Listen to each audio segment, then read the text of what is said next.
오늘 우리 함께 받을 말씀 제가 봉독해 드립니다. 오늘 말씀은 누가복음 17장 1절에서 10절까지의 말씀입니다. 신약성경 124면 누가복음 17장 1절에서 10절까지의 말씀입니다. 다 차신 줄 알고 제가 봉독에 올립니다. 예수께서 제자들에게 이르시되 실족하게 하는 것이 없을 수는 없으나 그렇게 하게 하는 자에게는 화로다. 그가 이 작은 자 중에 하나를 실족하게 할진대 차라리 연자 맷돌이 그 목에 매여 바다에 던져지는 것이 나으리라. 너희는 스스로 조심하라. 만일 내 형제가 죄를 범하거든 경고하고 회개하거든 용서하라. 만일 하루에 7번이라도 내게 죄를 짓고 7번 내게 돌아와 내가 회개하노라 하거든 너는 용서하라 하시더라. 사도들이 주께 여짜오되 우리에게 믿음을 더하소서 하니 주께서 이르시되 너희에게 겨자씨 하나일 만한 믿음이 있었더라면 이 뽕나무들어 뿌리가 뽑혀 바다에 심기어라 하였을 것이요 그것이 너희에게 순종하였으리라. 너희 중에 누구에게 밭을 갈거나 양을 치거나 하는 종이 있어 밭에서 돌아오면 그들어 곧 와 앉아서 먹으라 말할 자가 있느냐? 도리어 그들어 내 먹을 것을 준비하고 띠를 띠고 내가 먹고 마시는 동안에 수종을 들고 너는 그 후에 먹고 마시라 하지 않겠느냐? 명한 대로 하였다고 종에게 감사하겠느냐? 이와 같이 너희도 명령받은 것을 다 행한 후에 이르기를 우리는 무익한 종이라 우리가 하여야 할 일을 한 것뿐이라 할지니라. 아멘.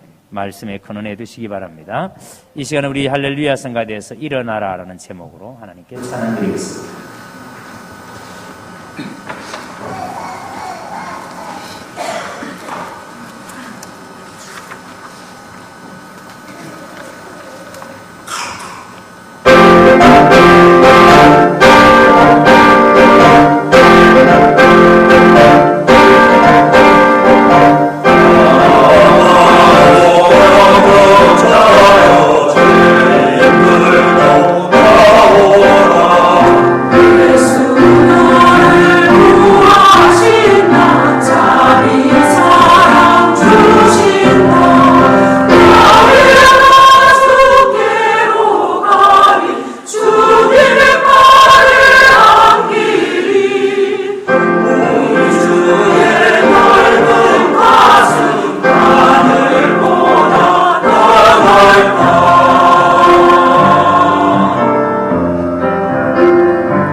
별로 행복 안 해도 행복하다고 하나님께서 오늘 여러분에게 큰 은혜 주시기를 바랍니다. 제가 신학교 다닐 때에 신학교 동기들하고 얘기하다가 너무너무 부러움을 많이 느낀 적이 몇 분이 있습니다. 어떤 동기가 이렇게 이야기합니다. 자기는 어릴 때 이렇게 엄마가 교회를 가자 그리고 주일날 되면은 강제로 막 교회를 데려가고 심지어는 새벽에 깨워서 어린 아이를 새벽 기도까지 막 데리고 가고 그게 너무 싫었다는 거예요. 그래서 나는 크면은 절대로 교회 안 나갈 거라고 엄마를 나를 이렇게 교회를 고통스럽게 만들고 교회 때문에 내가 막 너무 힘들다고 그래서 내가 크면은 절대 교회 안 나갈 거라고 다짐을 했다는 그 동기가 있었어요. 그런데 제가 이제 혼자 그 속으로 야, 참 배부른 소리 하고 있다. 예? 왜냐하면 저는 그 불신 가정에서 자랐고 아무도 교회 다니지 않는 그 부모님 속에서 주일을 지키는 것은 거의 전쟁이었거든요. 여러분 주일날 억지로 강제로 데려가서 예배당에 앉혀놓으려고 하는 그 부모님이 여러분 우리의 입장에서는 천사와 같은 분이에요.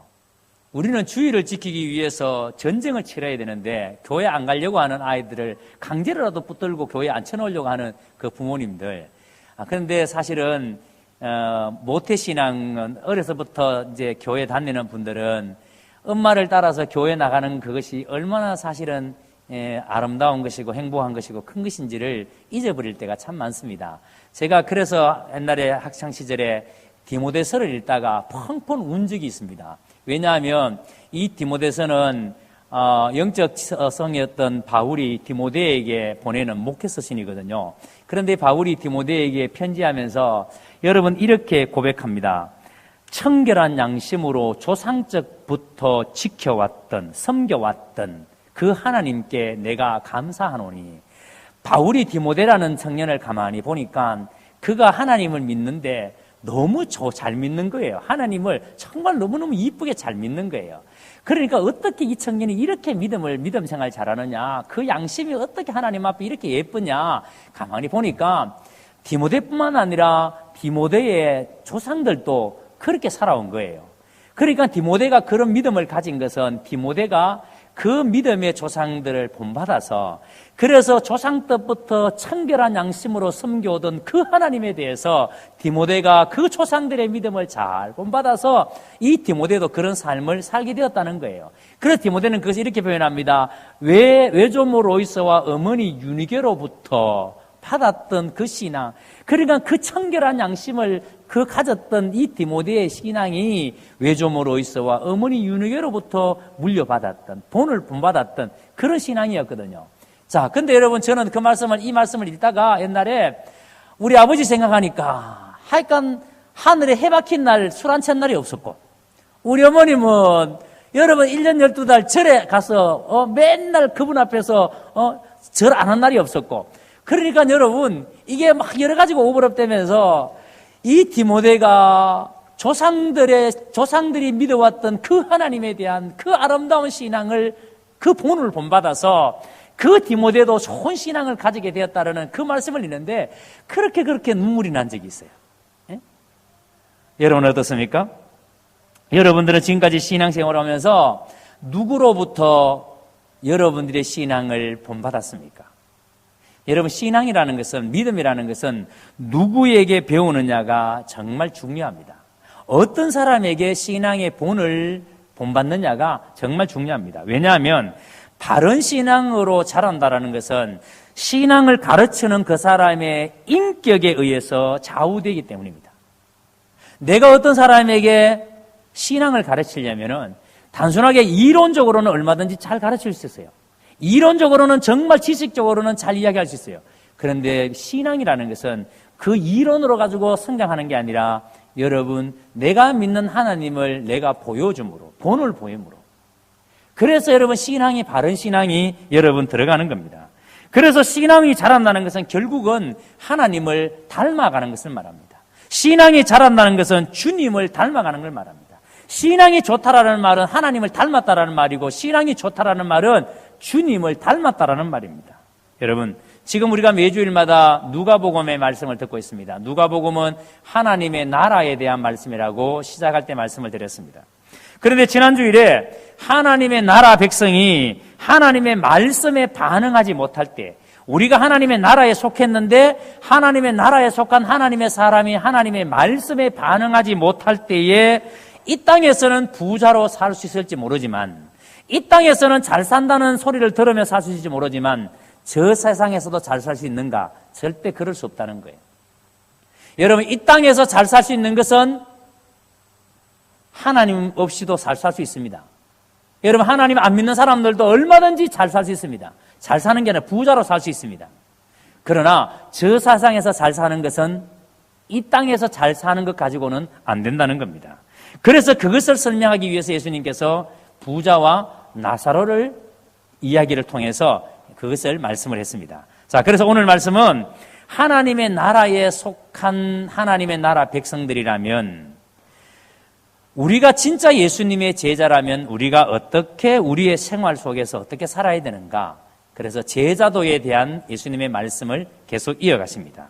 그래서 우리가 하나님을 알고 우리가 하나님에 대한 믿음을 가진 사람이라면, 우리가 주님의 제자라면 어떻게 살아야 되는가, 그것을 말씀하시면서 오늘 1절과 2절을 보세요. 여기 보시면 실족하게 하는 것이 없을 수 없으나 그랬습니다. 자, 여러분, 먼저 예수님께서 우리가 정말 하나님을 알고 하나님에 대한 믿음을 가진 사람이라면 작은 자를 실족하게 하지 말아라 라고 말씀합니다. 작은 자를 실족하게 하지 말아라. 실족하게 하는 것이 없을 수 없으나, 여러분, 실족하게 하는 것이 없을 수 없다라는 말은 실족하게 하는 일이 있다는 말이에요. 여러분들이 교회에 나와서 열심히 신앙생활 하면서도 불구하고 다른 사람에게 실족하게 하는 일을 할 수가 있다는 말이에요. 그런데 문제는 그 다음입니다. 그렇게 하게 하는 자에게는 뭐다? 화로다 그랬습니다. 실족하게 하게 할 수는 있는데 그렇게 하는 자에게는 화로다 그랬습니다. 다른 사람을 실족하게 하면 그것이 그 사람에게 화가 된다고 말합니다. 여러분 잘 들으셔야 됩니다. 그러면서 하는 말씀이 2절에 보세요. 뭐라고 말씀하십니까? 그가 이 작은 자 중에 하나를 실족하게 할지인데 차라리 연자 맷돌이 그 목에 매여 바다에 던져지는 것이 나으리라. 여러분, 다른 사람을, 작은 자를 실족하게 하면 그 사람의 목에 연자 맷돌을 메어서 바다에 오히려 빠뜨려 버리는 것이 더 낫다라고 말씀합니다. 그러니까 여러분, 작은 자를 실족해 하는 일이 그만큼 심각한 문제라는 겁니다. 자, 그렇다면 여러분, 우리가 여기서 반드시 알아야 될 게 있습니다. 여기서 말하는 작은 자를 누구를 가리키는가? 작은 자는 누구를 가리켜서 지금 작은 자라고 말하는가? 문맥에서 본다면 이 작은 자는 여러분 잘 알다시피 세리와 죄인들이 작은 자가 될 수 있어요. 그리고 지난주에 본 거지 나사로 같은 사람. 그러니까 여러분, 그 시대에 그 사람들로부터 멸시를 당하고 천대를 당하는, 그래서 여러분 사람으로서 존중받지 못하는 사람들이 작은 자라고 할 수 있습니다. 그 당시에 생각해 보세요. 이 거지 나사로 같은 경우에는 부자의 상에서 떨어지는 부스러기를 주워 먹으면서 그것이라도 먹지 않으면 살 수 없는 사람입니다. 얼마나 천대를 받았겠습니까? 얼마나 멸시를 받았겠습니까? 그 당시에 세리와 죄인들, 여러분 바리새인들은 그들도 보지도 않았습니다. 그들은 죄인들이기 때문에 그들과 상종할 수가 없어요. 얼마나 멸시를 받았겠습니까? 그 사람들이 작은 자들입니다. 그런데 예수님께서는 그런 작은 자들을 실족하게 하지 마라. 그런 사람들을 실족하면 차라리 연자 맷돌을 목에 달아서 바다에 빠뜨리는 것이 더 낫다라고 말합니다. 자, 그러면 이 작은 자가 문맥에서는 이 세리와 죄인들이 작은 자라면 여러분 오늘 우리 교회에서는 작은 자가 누굴까요? 우리가 살고 있는 이 세상, 이 사회에서는 작은 자가 누굴까요? 누가 여러분 우리는 작은 자라고 생각되어집니까? 여러분 저는 이렇게 생각합니다. 우리 교회에서 작은 자는 오늘 교회에 처음 나온 사람들, 새신자들, 이 새신자들이 우리 교회에서 작은 자라고 생각합니다. 왜냐하면 여러분 새신자는 아직까지 교회가 뭔지를 몰라요. 교회가 뭐 하는 곳인지도 몰라요. 여러분 하나님이 어떤 분인지도 몰라요. 믿음이 뭔지도 몰라요. 믿음이 어떻게 자라는지도 모릅니다. 아무것도 모릅니다. 자, 그러니까 여러분 이런 사람들은 교회가 무엇인지도 모르고 하나님이 누구신지도 모르기 때문에 또 무엇보다도 이 사람들 새신자들은 내가 얼마나 존귀한 사람인가, 내가 얼마나 가치 있는 사람인가 조차도 모르는 사람입니다. 여러분, 그런데 예수님께서 바로 이런 사람들을 향해서 이렇게 말씀합니다. 실족해 하지 말라. 이런 사람들을 실족하게 할 수 있다. 이런 사람들을 실족하게 하지 말라라고 말씀합니다. 무슨 의미일까요? 여러분, 오늘날 우리가 왜 교회에서 새가족들을, 새신자들을 어떻게 여러분 실족하게 할 수 있습니까? 여러분 보세요. 이 작은 자가 실족하는 이유, 즉 새신자가 실족하는 이유는 저는 이렇게 생각합니다. 먼저 여러분 작은 자, 즉 새신자는 교회 오면은 믿음이라는 것이 어떻게 자라는가 하면은 앞에서 말씀드린 것처럼 믿음은 들음으로 자랍니다.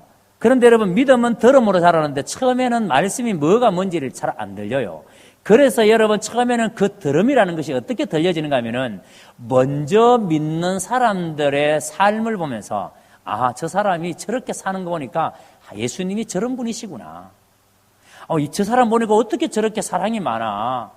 나는 예수님이 누군지는 모르지만 저 사람을 보니까 예수님은 사랑이 많으신 분이구나. 그걸 알게 됩니다.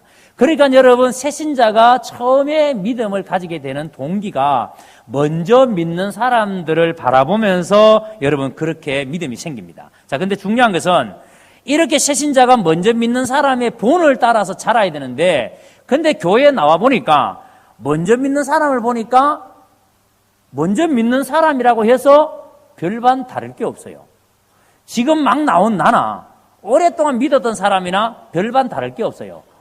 먼저 믿는 사람 보니까 여전히 살아가는 삶의 현장에서 여전히 불평이 많고 화가 많고 성질 잘 내고 여전히 여러분 남 잘 속이고 거짓말 잘하고 돈 빌리는 거 잘 떼먹고 만약에 여러분 계속 그런 식으로 산다면 그래서 교회는 오래 다녔는데도 불구하고 새신자가 와서 보니까 그 사람이 그렇게 산다면 그게 바로 새신자를 실족해 하는 일이라는 겁니다. 그 사람에게 하나님이 누구신지를 알려주지 못하는 것이기 때문에 그 사람을 실족해 하는 일이라는 겁니다. 그러므로 여러분 반드시 우리가 기억해야 됩니다. 새신자는 먼저 믿는 사람들을 보고 예수님을 만납니다. 먼저 믿는 사람들을 보고 예수님이 어떤 분이신지를 압니다. 그러니까 이 자리에 있는 여러분들은 새신자가 왔을 때 나를 통해서 예수님을 보여줘야 됩니다. 그러니까 여러분 지금 내가 살아가는 모습이 예수님의 모습이다. 새신자가 왔을 때 나를 통해서 예수님이 이런 분이시는구나 알게 되어야 합니다. 그런데 만약에 여러분 우리가 이렇게 예배를 드리는데 새신자가 볼 때에 우리가 예배 드리는 모습을 통해서 만약에 여러분 예배가 뭔지를 하나님을 어떻게 믿는지를 섬기는지를 모르게 된다면 그게 실족해 하는 일입니다. 만약에 여러분 예배 시간에 예배는 이렇게 드리는 것입니다. 우리가 예배의 본을 보여야 되는데 예배의 본을 제대로 보이지 못한다면 그것을 새신자들을 실족해 하는 일이라는 겁니다. 여러분들이 예배에 습관적으로 내가 하는 일들, 예를 들어서 습관적으로 늦게 오고 습관적으로 만약에 여러분 예배 시간에 딴짓을 하고 한다면은 그런 일들이 새신자를 실족해 하는 일이 된다는 겁니다. 그리고 또 여러분 교회에 와서 여러 가지 하는 일들을 통해서 아무 여러분 의식 없이 내가 행하는 일들이 새신자를 실족해 하는 일들이 될 수가 있다는 겁니다. 기억하십시오. 먼저 믿는 사람은 뭐 하는 사람입니까? 먼저 믿는 사람은 본을 보이는 사람입니다. 우리가 본을 보이면 새신자들이 우리를 보고 믿음을 가집니다. 새신자들이 우리를 보고 믿음이 자랍니다. 그래서 여러분들이 바른 본을 보여줘야 합니다. 그래서 여러분 좋은 교회는 먼저 믿는 사람이 신앙의 본을 제대로 보여주는 교회가 먼저 믿는 사람들이 해야 될 바른 도리입니다. 자, 그렇다면 우리는 어떻습니까? 우리는 지금 먼저 믿는 사람으로 새신자들에게 올바른 본을 여러분들은 보이고 계십니까? 자, 그런데 그 다음 3절과 4절 한번 보십시오. 1절과 2절은 성도의 개인적인 윤리에 대한 말씀입니다. 그러니까 작은 자를 실족하게 하지 말라, 본을 보이라고 말씀하고 난 다음에 그 다음에 3절과 4절은 공동체의 윤리입니다. 교회 안에서 공동체 안에서 우리가 어떻게 해야 되는가에 대한 말씀입니다. 자, 3절을 먼저 보세요. 너희는 스스로 조심하라. 만일 내 형제가 죄를 범하거든 경고하고 회개하거든 용서하라. 잘 보셔야 됩니다. 그리고 4절에 만일 하루에 7번이라도 내게 죄를 짓고, 하루입니다. 하루에 7번 죄를 지었습니다. 그런데 7번 내게 돌아와서 내가 회개하노라 하거든 뭐하라? 그를 용서하라고 말합니다. 여러분 다시 3절을 보세요. 너희는 스스로 조심하라. 그리고 난 다음에 형제가 죄를 범하거든, 형제가 잘못했을 때입니다. 여러분 오늘 우리 교회 안에서 누군가가 잘못한 것이 드러났습니다. 잘못한 것이 명백했습니다. 그러면 어떻게 해야 되는가? 여러분 누군가가 잘못했을 때에는 그것을 덮으면 안 된다는 거예요. 분명히 이 사람이 잘못했다면 뭐하라? 경고하라. 경고하라는 말이 뭐냐면은 징계하라는 말이에요. 그러니까 여러분 건강한 교회의 표지가 뭐냐면 그 교회에 정당한 권징이 있느냐, 잘못한 사람에 대해서 그 잘못을 반드시 징계하느냐. 그런데 오늘 여러분 대부분의 교회들이 잘못한 것이 있음에도 불구하고 교회가 덮고 지나가려고 해요. 왜요? 그걸 덜추어내면은 문제가 커지고 그러면 교회가 시끄러워지고 심지어는 성도들이 떠나버리니까. 그래서 여러분 문제가 생겨도 적당하게 덮어버리고 문제를 더 이상 안 삼으려고 그래요. 자, 이렇게 하다 보니까 공동체 안에 분명히 죄가 드러난데도 불구하고 죄 문제가 해결되지 않는 상태에서 지나가니까 여러분 이 죄라는 게 얼마나 무서운가 하면요. 죄라는 생물과 같아요. 번식력이 있거든요. 다른 사람에게 계속 전파하거든요.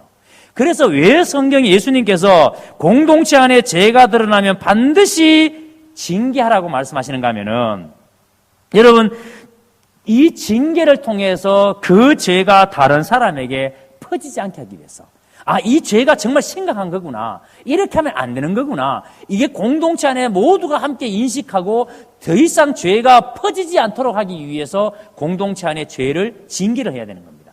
그런데 여러분 이게 없으니까 이걸 그냥 덮어버리니까 그런가 봐. 근데 뭐 그래도 그냥 넘어가더라. 이게 여러분 다른 사람에게 전파되는 겁니다. 전거되는 겁니다. 그래서 교회는 죄를 범한 사람에 대해서 반드시 징계해야 될 권한이 있습니다. 해야 될 책임이 있습니다. 그래야만이 죄 전파를 막을 수 있기 때문에 여러분 우리가 신문이나 이렇게 매스컴을 통해서 종종 보면은 모방권죄라는 말을 많이 듣잖아요. 여러분 감옥을 만들어 놓는 이유가 죄 지은 사람을 감옥 속에 가둬놓고 교정을 하잖아요. 정화를 시키잖아요. 당신이 이렇게 살면 안 돼. 그래서 당신이 좀 삶을 바꿔야 돼. 그래서 교육을 통해서 훈련을 통해서 교정을 합니다. 그런데 우리나라 감옥은요 참 신기한 게 감옥에 들어갔다 나오면 죄를 짓는데 더 교묘하게 짓습니다. 예를 들어서 소매치기가요 감옥에 갔다 나오면요 소매치기 기술이 더 늘어나와요. 왜 그럴까요? 거기가 직업훈련소입니다. 전문 소매꾼들을 감옥 속에서 만나요. 한 방에 소매꾼들이 같이 모여 있으면요 기술을 공유합니다. 야, 이 덩신아, 니 그렇게 하니까 걸리지. 그러면서 어떻게 안주머리를 따야 되는지를 기술을 가르쳐 주는 거예요. 이 기술을 배워서 꿈이 뭐냐면 빨리 이제 나가서 뭐 하자. 다시 소매치기 하자. 그게 여러분 감옥에서 꿈이 되는 거예요. 기술을 배워서는 계속 써먹어야지. 그러니까 감옥 속에서 이 사람들이 기술을 배워가지고 또 다른 죄를 짓는 겁니다. 여러분 TV에서 살인자들이 뭐 이렇게 사람을 죽였다 이런 얘기 나오면은 그 다음에 보면은 모방 문제가 나와요. 야, 저렇게 하면 안 걸리겠구나 하고 여러분 모방해서 죄를 짓는 사람 있지 않습니까? 여러분 죄라는 것은 이렇게 여러분 놀랍게 전연성이 있습니다. 그러니까 공동체 안에서 잘못이 드러났을 때 이것을 심각하게 다루지 않으면 우리 사람은요 모두가 죄악 중에 여러분 우리가 태어났기 때문에 여러분 우리 모두가 죄성이 있기 때문에 그래서 여러분 이 죄 문제를 심각하게 다루지 않으면 우리는 여러분 이 죄성이 때문에 빠져듭니다. 네?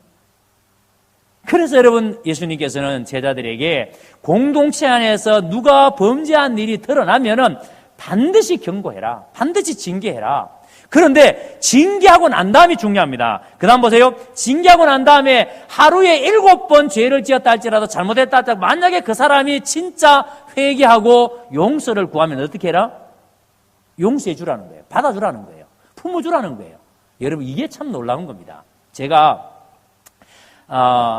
이 말씀을 묵상하다가 제 친구가 목회하는 교회 이야기를 제가 들었는데 깜짝 놀랐습니다. 무슨 얘기가 하니까 청년 한 명이 이 청년이 이제 뭐 청년이니까 굉장히 비판의식이 있고 교회가 하는 거 보면은 교회가 왜 이러냐, 교회가 이랬어야 되느냐 이런 생각 가진 청년이 있잖아요. 근데 이 청년이 다니면서 이제 자기 교회를 계속 비판을 합니다.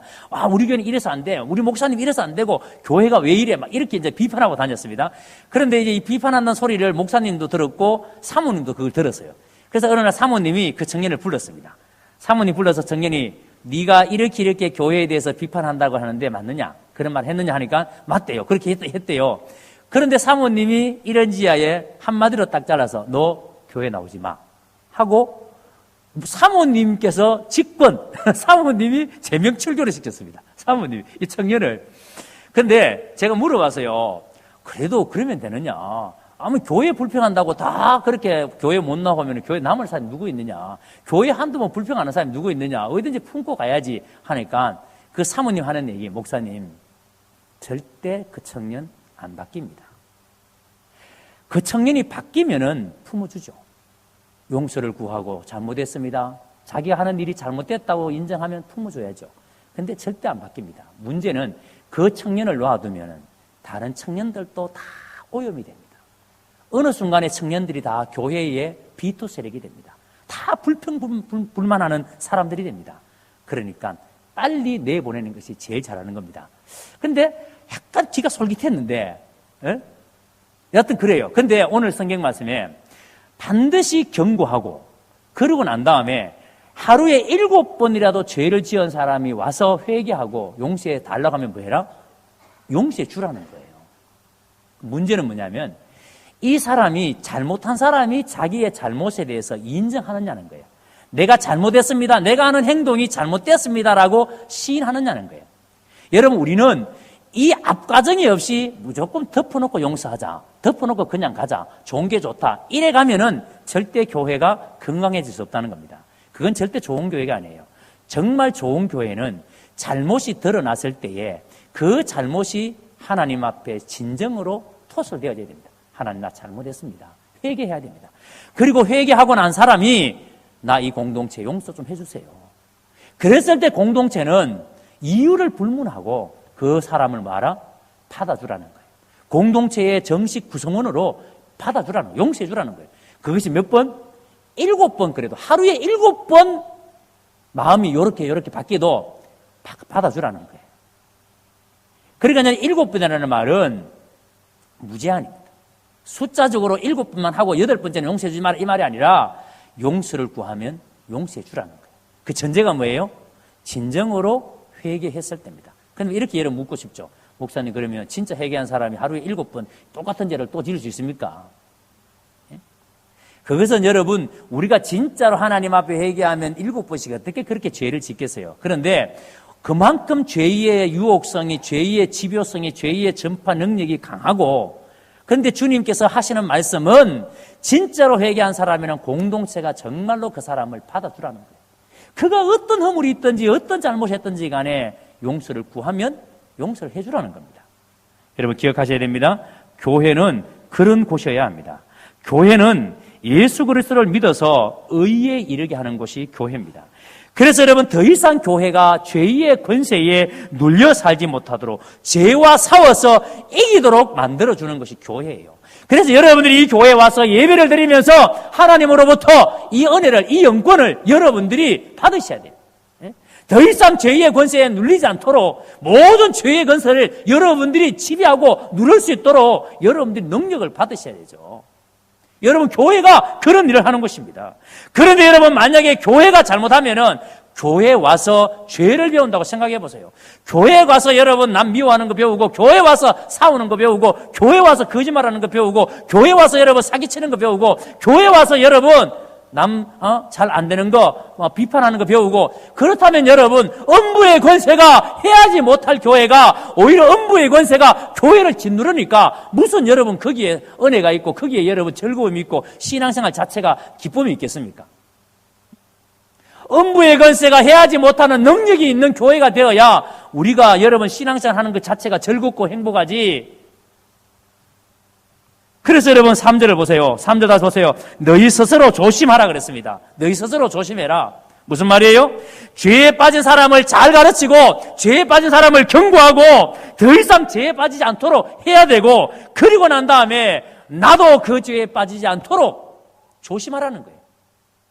너도 그런 죄에 안 빠지도록 조심하라는 거예요. 그러니까 여러분 교회에서 잘못된 사람이 있으면 반드시 그 죄에 대해서 징계하고 그 사람이 회개하면 반드시 우리는 그 사람을 진심으로 용서해야 합니다. 본인의 범죄 사실에 대해서 시인하고 그 죄에 대해서 진심으로 회개했다면 공동체는 그 사람에게 성도의 자격을 부여하고 진심으로 받아들여야 한다는 겁니다. 자, 그리고 4절에 말씀하신 것처럼 그것이 7번이라도 우리는 그렇게 해야 된다. 여러분, 지금까지 예수님께서 이 말씀을 하시면서 하나님의 나라에 대해서 하시는 말씀입니다. 하나님의 나라에 속했다면 우리가 이렇게 살아야 된다고 말씀하시는 겁니다. 자, 여러분, 지금까지 예수님께서 하셨던 하나님의 나라가 어떤 나라였습니까? 여러분, 지금까지 예수님께서 말씀하셨던 하나님의 나라는 이렇게 들어갈 자격이 없는, 여러분 똑같은 죄를 7번이라도 하루에 7번이라도 반복해서 짓는 이렇게 엉터리 같은 사람이라도 용서를 구한다면 들어갈 수 있는 나라가 하나님의 나라라고. 우리가 바로 그런 사람이 아니냐고. 우리가 그런 사람이 아니냐고. 아무런 자격이 없는 우리를 받아주었던 하나님의 나라. 여러분 10절 말씀이 그 말씀 아니에요? 10절 한번 보세요. 이와 같이 너희도 명령을 받은 것을 다 행한 후에 이르기를 우리는 무익한 종이라. 무익한 종이라. 여러분 우리가 아무것도 할 수 없는 무익한 종, 이런 우리를, 자격 없는 우리를 하나님이 하나님의 나라 백성으로 받아주셨으니까. 그래서 우리가 교회 안에서 잘못한 사람이 있다면, 교회 안에서 여러분 죄가 드러난 사람이 있다면 진심으로 그 사람을 권징하고 경고하고, 그리고 그 사람이 회개했다면 너그럽게 그 사람을 뭐해라? 받아주라, 용서해주라. 왜? 너희가 그렇게 용서를 받지 않았느냐? 너희가 그렇게 하나님의 나라에 들어오지 않았느냐? 자, 여러분, 오늘 여러분 스스로 한번 생각해 보세요. 내가 이런 용서를 받았고 이렇게 내가 하나님의 나라에 속한 사람이라면 여러분들은 이런 마음으로 다른 사람의 허물에 대해서, 다른 사람의 잘못에 대해서 용서해주고 기꺼이 여러분 용납해주는 마음들이 있으십니까? 저는 우리 교회를 바라볼 때마다 우리 교회 안에도 아픔이 있는 분들이 참 많습니다. 인생을 살아가면서 깊은 좌절들을 경험하는, 결혼 생활이 탐탁지 못해서 결혼 생활에 어려움을 겪는 분들도 계시고요. 사업의 실패, 인간관계의 문제로 말미암아 고통을 당하는 분들, 여러분 이런저런 문제로 말미암아 우리의 인생이라는 게 그렇게 녹록지 않습니다. 그래서 여러분들 참으로 힘들게 어쩌면은 그렇게 여러분 우리가 지금 살아가고 있습니다. 자, 그런데 여러분 교회는 어떤 곳입니까? 바로 이런 사람들. 그래서 예수님께서는 수고하고 무거운 짐자들아 다 내게로 오라, 내가 너희를 쉬게 하리라. 교회는 이런 사람들을 품는 곳이에요. 교회는 여러분 이렇게 상처받은 사람, 이렇게 고통스러운 사람들을 교회가 품어낼 수 있는 곳이어야 합니다. 그래서 교회는 그런 사람들을 말씀으로 강하게 여러분 세워서 새롭게 시작할 수 있도록 도와주는 곳이 바로 교회입니다. 여러분 이 교회가 좋은 교회 아니에요? 이런 교회가 여러분 우리가 꿈꾸는 교회 아니에요? 그래서 교회는 이렇게 여러분 연약한 사람, 이렇게 여러분 상처받은 사람들이 교회에 와서 힘을 얻고 다시 용기를 얻을 수 있는 그런 곳이 되어야 되죠.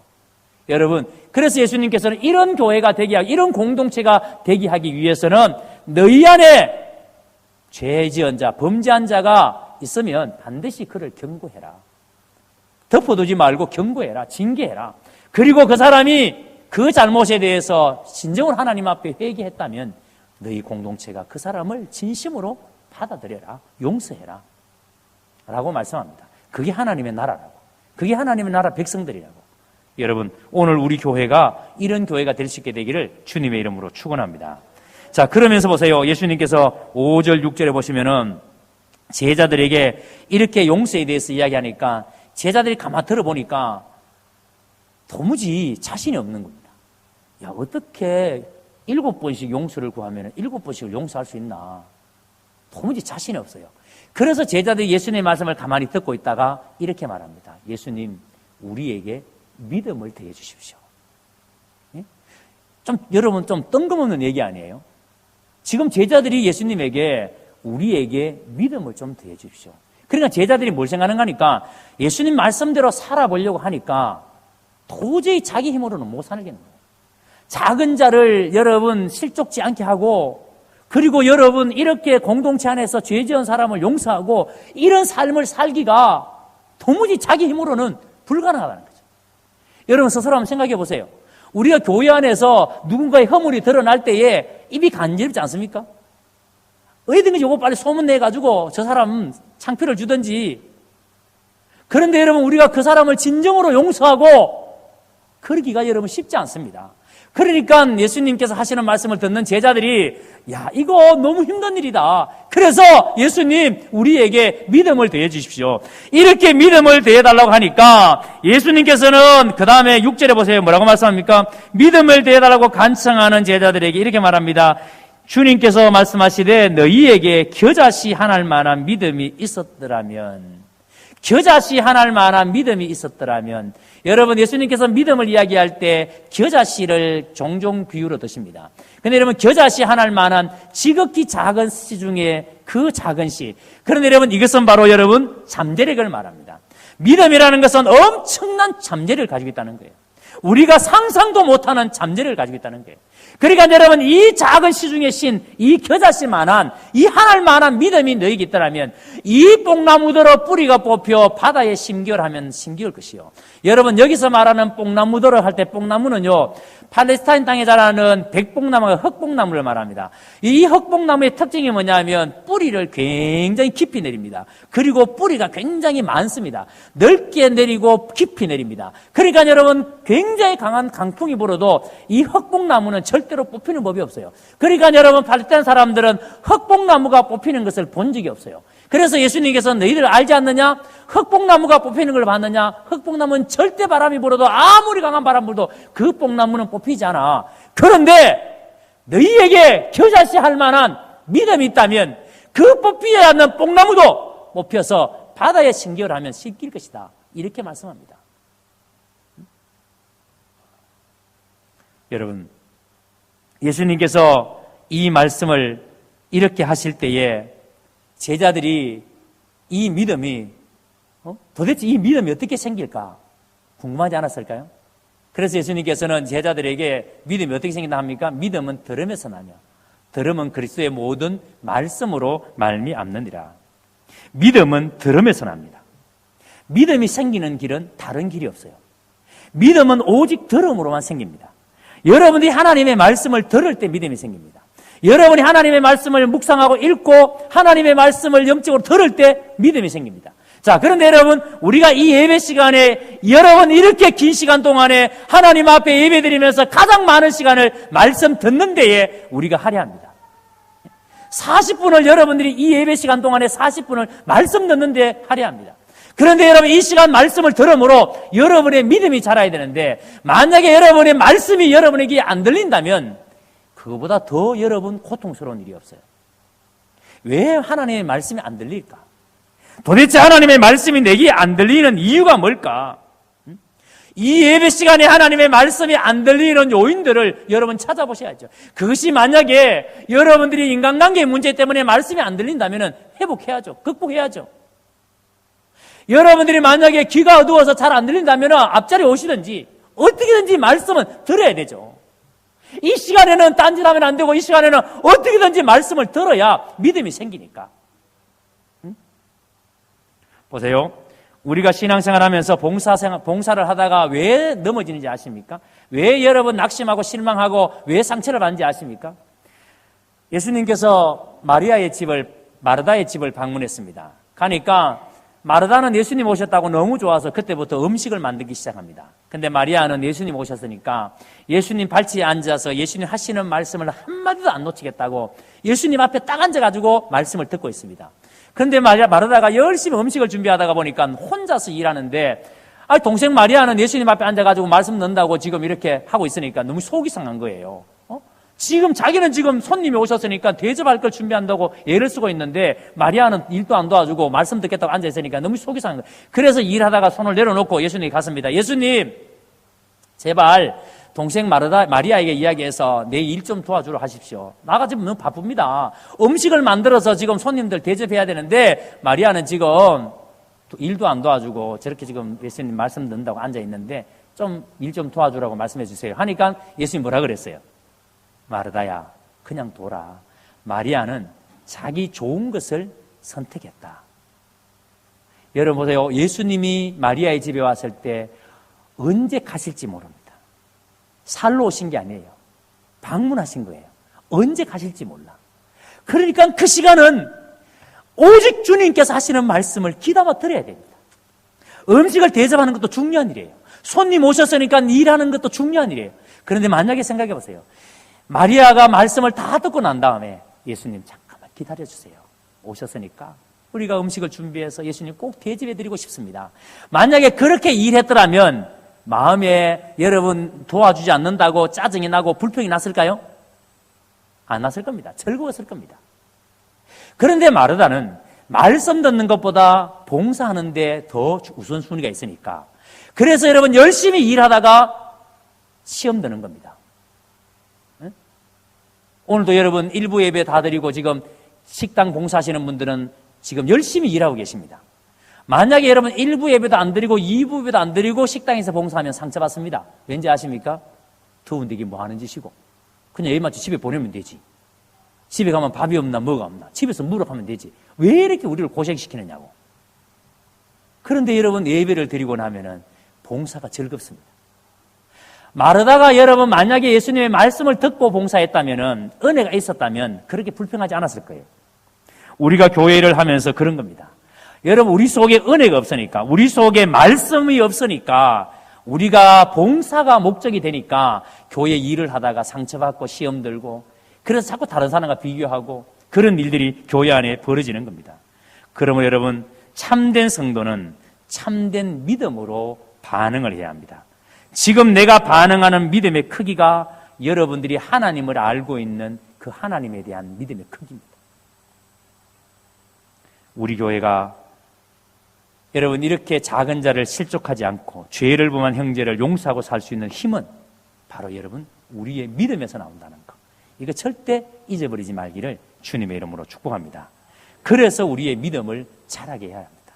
믿음을 자라게 해야 우리의 신앙생활 자체가 즐겁고 우리 신앙생활 자체가 너무 행복하고 그렇게 우리가 살 수 있는 겁니다. 여러분 오늘 말씀의 교훈이 뭡니까? 예수님께서 제자들에게 하고 싶었던 말씀이 7절과 8절을 보세요. 비유를 통해서 말씀하십니다. 밭에서 일하다가 혹은 양을 치다가 일을 마치고 집으로 돌아왔습니다. 자, 여러분 이 종이 하루 종일 밭에서 일했습니다. 그러면 집에 오면은 주인이 수고했다. 너 앉아 쉬어라. 그리고 주인이 이제 부엌에 가서 밥 해가지고 종에게 밥그릇을 갖다 바칩니까? 안 그렇대요. 예수님께서 하루 종일 일하다 온 종은 오자마자 밥때가 되니까 주인의 밥을 위해서 다시 허리띠를 동에 메고 부엌에 들어가서 열심히 밥을 준비해서 주인에게 밥상을 차려줘야 됩니다. 그리고 그 주인이 밥을 다 먹을 때까지 기다리고 있어야 돼요. 그리고 주인이 다 먹고 난 다음에 그제서야 너 이제 먹고 마시라 하면은 그때서야 이제 종은 먹고 마신다는 거예요. 예? 여러분 지금 이 말씀 예수님께서 왜 이 말씀을 하시는지 이해가 되십니까? 자, 이렇게 말씀하시면서 10절에 보세요. 뭐라고 말씀하시는지. 이와 같이 너희도 명령받은 것을 다 행한 후에 이르기를. 이와 같이 너희도 명령받은 것을 다 행한 후에. 자, 그러니까 이 말이 무슨 말인가 하니까 오늘 이 자리에 있는 우리가 하나님의 나라에 속한 백성이라면 그래서 작은 자를 실족하지 않게 하고 우리가 여러분 범죄한 자들에 대해서 용서를 구할 때 용서를 하고 이 모든 이들은 이와 같이 너희도 명령받은 것을 다 행한 후에 이게 우리 명령받은 일이고 이렇게 해야 된다는 거예요. 그런데 이렇게 하는 것이 이건 당연한 일이라는 거예요. 무슨 이해가 되십니까? 이건 여러분 특별한 일이 아니라 이건 당연한 일이라는 거예요. 이거 했다고 해서 상 받고 이거 했다고 해서 칭찬 받고 이거 했다고 해서 잘했다라고 칭찬 들을 일이 아니라 이 일은 당연한 일이라는 거예요. 당연한 일을 했기 때문에 그래서 이러기를 우리는 무익한 종이라 우리가 하여야 할 일을 한 것뿐이라 할지니라.